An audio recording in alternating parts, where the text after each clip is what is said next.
bienvenidos a un nuevo momento con Dios. El día de hoy vamos a empezar a estudiar el capítulo 11 del libro de los Hechos de los Apóstoles y vamos a leer de una vez 18 versículos del 1 al 18 porque es como una repetición de lo que estuvimos estudiando en el capítulo 10, así que ya no nos vamos a ir tan despacio porque aquí es el informe que da Pedro a la iglesia de Jerusalén de todo lo que sucedió. Así que vamos a estudiar todos estos 18 versículos de una vez y es una repetición del capítulo 10. Dice así: Hechos 11, 1 al 18. Oyeron los apóstoles y los hermanos que estaban en Judea que también los gentiles habían recibido la palabra de Dios. Y cuando Pedro subió a Jerusalén, disputaban con él los que eran de la circuncisión, diciendo: ¿por qué has entrado en casa de hombres incircuncisos y has comido con ellos? Entonces comenzó Pedro a contarles por orden lo sucedido, diciendo: estaba yo en la ciudad de Jope orando y vi en éxtasis una visión algo semejante a un gran lienzo que descendía, que por las 4 puntas era bajado del cielo y venía hasta mí. Cuando fijé en él los ojos, consideré y vi cuadrúpedos terrestres y fieras y reptiles y aves del cielo.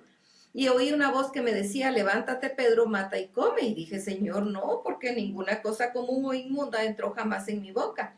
Entonces la voz me respondió del cielo por segunda vez: lo que Dios limpió, no lo llames tú común. Y esto se hizo 3 veces y volvió todo a ser llevado arriba al cielo. Y he aquí, luego llegaron 3 hombres a la casa donde yo estaba, enviados a mí desde Cesarea. Y el Espíritu me dijo que fuese con ellos sin dudar. Fueron también conmigo estos 6 hermanos y entramos en casa de un varón, quien nos contó cómo había visto en su casa un ángel que se puso en pie y le dijo: envía hombres a Jope y a venir a Simón, el que tiene por sobrenombre Pedro. Él te hablará palabras por las cuales serás salvo tú y toda tu casa. Y cuando comenzó a hablar, cayó el Espíritu Santo sobre ellos también, como sobre nosotros al principio. Entonces me acordé de lo dicho por el Señor cuando dijo: Juan ciertamente bautizaba en agua, mas vosotros seréis bautizados con el Espíritu Santo. Si Dios, pues, les concedió también el mismo don que a nosotros que hemos creído en el Señor Jesucristo, ¿quién era yo que pudiese estorbar a Dios? Entonces, oídas estas cosas, callaron y glorificaron a Dios, diciendo: de manera que también a los gentiles ha dado Dios el arrepentimiento para vida. Bien, después de esto glorioso que había pasado en la casa de Cornelio, Pedro va con los hermanos de Judea y ellos le dicen: ¿qué te pasa? ¿Por qué andas en una casa? Entraste en una casa de un incircunciso y había ahí mucha gente. ¿Por qué estás haciendo eso? Y entonces viene Pedro y les dice: dejen que les cuente. Y les empieza a contar. Y les cuenta todo lo glorioso que había vivido ahí. Y cómo les empezó a hablar del Evangelio. Y cómo el Espíritu Santo cayó sobre esta gente.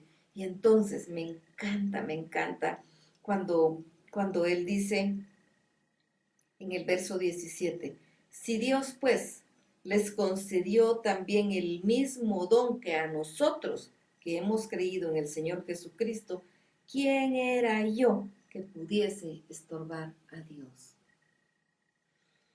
Si Dios los escogió, ¿quiénes somos nosotros para decir que no? Si quien salva es Él. No somos quienes para decir: este si no merece ser salvo. ¿Quiénes somos nosotros?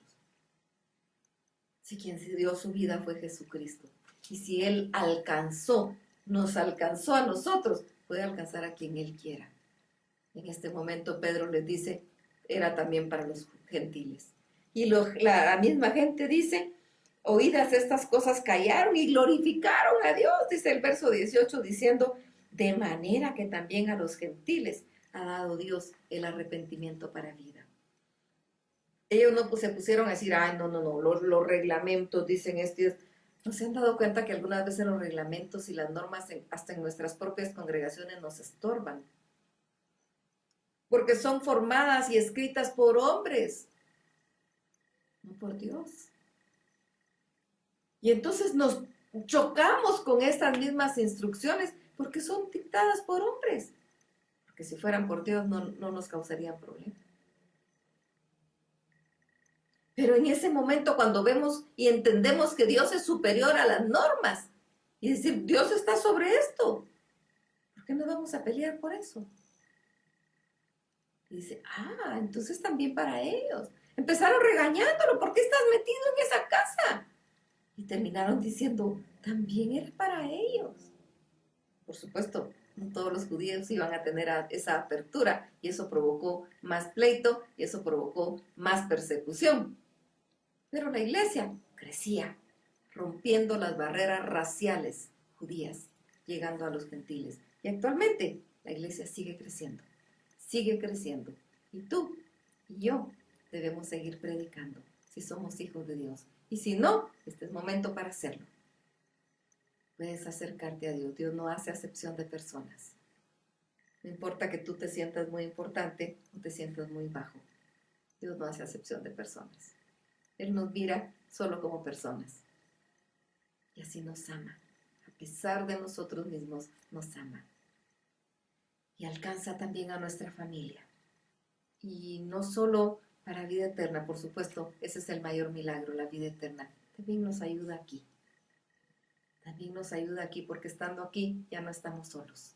Él está con nosotros. Así que vamos y platiquemos con el Señor y démosle gracias por ese milagro de vida eterna. Porque el Señor también nos ha dado el arrepentimiento para vida, a ti y a mí. Démosle gracias. Seamos agradecidos. Alabémoslo, glorifiquémoslo, bendigámoslo. Alcemos nuestras manos, reconozcamos que Él es Dios. Y no nos cansemos de predicar el Evangelio. No nos cansemos de predicar el Evangelio. Porque va a llegar a toda criatura.